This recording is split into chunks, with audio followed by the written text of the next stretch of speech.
প্রিয় ছাত্রছাত্রীরা, এডুকেশন পেজের পক্ষ থেকে তোমাদের সকলকে স্বাগত। আজ আমি তোমাদের জন্য নিয়ে এসেছি ক্লাস 12-এর সংস্কৃতের পদ্যাংশ শ্রীমদ্ ভগবদ্ গীতার কর্মযোগের গুরুত্বপূর্ণ প্রশ্নাবলী নিয়ে। এই পদ্যাংশ থেকে বিগত বছরগুলিতে উচ্চ মাধ্যমিক পরীক্ষায় যেসব প্রশ্নাবলী এসেছিল সেগুলি নিয়ে আজ আমি তোমাদের সামনে উপস্থিত হয়েছি। নাও শুরু করা যাক। ত্রিলোকে কার কোনো কর্তব্য নেই?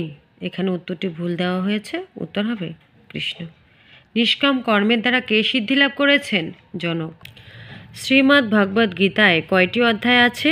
শ্রীমদ্ ভগবদ্ গীতায় 18টি অধ্যায় আছে। নৈষ্কর্ম কি? নৈষ্কর্ম হলো মোক্ষলাভ, অর্থাৎ কর্মবন্ধন থেকে মুক্তিলাভ। স্বধর্মে নিধনং শ্রেয় পরধর্ম ভয়াবহ। শ্লোকটি কোথা থেকে নেওয়া হয়েছে? বক্তা কি? শ্লোকটির তাৎপর্য ব্যাখ্যা করো। ভাব সম্প্রসারণ করো। যদ যদ আচরতি শ্রেষ্ঠ তৎ তৎ এব ইতর জানা। নেক্সট 2022। মিথ্যাচার কাকে বলা হয়? গীতার কর্মযোগ পাঠ্যাংশ অনুসারে লেখো। ভাব সম্প্রসারণ করো। আসক্ত হি আচরণ কর্ম পরমাপ্নতি পুরুষ। কর্মযোগ ভগবদ্গীতার কোন অধ্যায়ে আছে? 3য় অধ্যায়ে। শ্রীকৃষ্ণ কাকে উপদেশ দিয়েছেন? অর্জুনকে। কর্মেন্দ্রিয় কয়টি ও কি কি? কর্মেন্দ্রিয় 5টি, যথা বাক, পানি, পাদ, পায়ু ও উপস্থ। নেক্সট 2019। মিথ্যাচার কাকে বলা হয়েছে? লিখো। ভাব সম্প্রসারণ করো। স্বধর্মে নিধনং শ্রেয় পরধর্ম ভয়াবহ। শ্রীকৃষ্ণ কাকে উপদেশ দিয়েছেন? অর্জুনকে। নিষ্কাম কর্মের দ্বারা কে সিদ্ধিলাভ করেছেন? জনক। কর্মেন্দ্রিয় কতগুলি? কর্মেন্দ্রিয় 5টি, বাক, পানি, পাদ, পায়ু ও উপস্থ। ভগবদ্গীতার কয়টি অধ্যায়? ভগবদ্গীতার 18টি অধ্যায় আছে। নেক্সট 2018। কর্মযোগ অংশটির সারমর্ম লিখো। ভাব সম্প্রসারণ করো। অসক্ত হি আচরণ কর্ম পরমাপ্নতি পুরুষ। ত্রিলোকে কার কোনো কর্তব্য নেই? এখানে উত্তরটি ভুল দেওয়া আছে। উত্তর হবে শ্রীকৃষ্ণের। পার্থকে? অর্জুন। কর্মেন্দ্রিয় কি কি?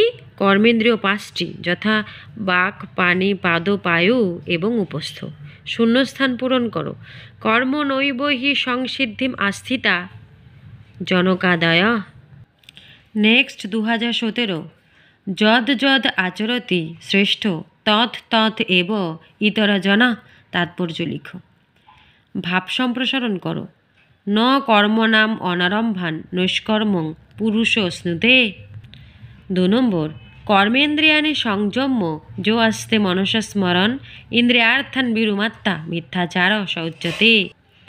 অথ কেন প্রযুক্ত অয়ং পাপং চরতি পুরুষ। কে কাকে বলেছেন? অর্জুন কৃষ্ণকে বলেছেন। কাম ও ক্রোধ কোথা থেকে উৎপন্ন? সত্য ও রজত থেকে। শপথ শব্দের অর্থ কি? শপথ শব্দের অর্থ চণ্ডাল। শ্রীমদ্ ভগবদ্ গীতায় কতগুলি অধ্যায়? শ্রীমদ্ ভগবদ্ গীতায় 18টি অধ্যায় আছে। নিষ্কাম কর্মের দ্বারা মোক্ষলাভ করেছেন এমন কারো নাম পাঠ্যাংশ অনুসারে বলো। নিষ্কাম কর্মের দ্বারা জনক, অশ্বপতি প্রমুখ রাজারা মোক্ষলাভ করেছেন। নেক্সট 2016। ভগবান শ্রীকৃষ্ণ যে নিষ্কাম কর্মযোগের কথা বলেছেন তার বিবরণ দাও। ভাব সম্প্রসারণ করো। অসক্ত হি আচরণ কর্ম পরমাপ্নতি পুরুষা। ভাগবদ্গীতা কোন গ্রন্থের অংশ? মহাভারত। ত্রিলোকে কার কোনো কর্তব্য নেই? এখানে উত্তরটি ভুল দেওয়া আছে। উত্তর হবে কৃষ্ণের। শূন্যস্থান পূরণ করো। কর্মনৈব হি সংসিদ্ধিম আস্থিতা জনকাদয়। নৈষ্কর্ম কি? নৈষ্কর্ম বলতে মোক্ষ লাভকে বোঝায়। নেক্সট 2015। স্বধর্মে নিধনং শ্রেয় পরধর্ম ভয়াবহ। তাৎপর্য বর্ণনা করো। ভাব সম্প্রসারণ করো। অসক্ত হি আচরণ কর্ম পরমাপ্নতি পুরুষ। কর্মযোগ ভাগবদ্গীতার কোন অধ্যায়ে আছে? 3য় অধ্যায়। নিষ্কাম কর্মের দ্বারা কে মোক্ষলাভ করেছেন? জনক। কর্মেন্দ্রিয় কটি ও কি কি? কর্মেন্দ্রিয় 5টি, বাক, পানি, পাদ, পায়ু ও উপস্থ। ভাগবদ্গীতার উপদেশ কে কার উদ্দেশ্যে করেছেন? ভাগবদ্গীতার উপদেশ শ্রীকৃষ্ণ সখা অর্জুনের প্রতি করেছেন। ভাগবদ্গীতায় মোট কটি শ্লোক আছে? ভাগবত গীতায় মোট শ্লোক সংখ্যা 700টি। এই ভিডিওটি দেখার জন্য তোমাদের সকলকে ধন্যবাদ।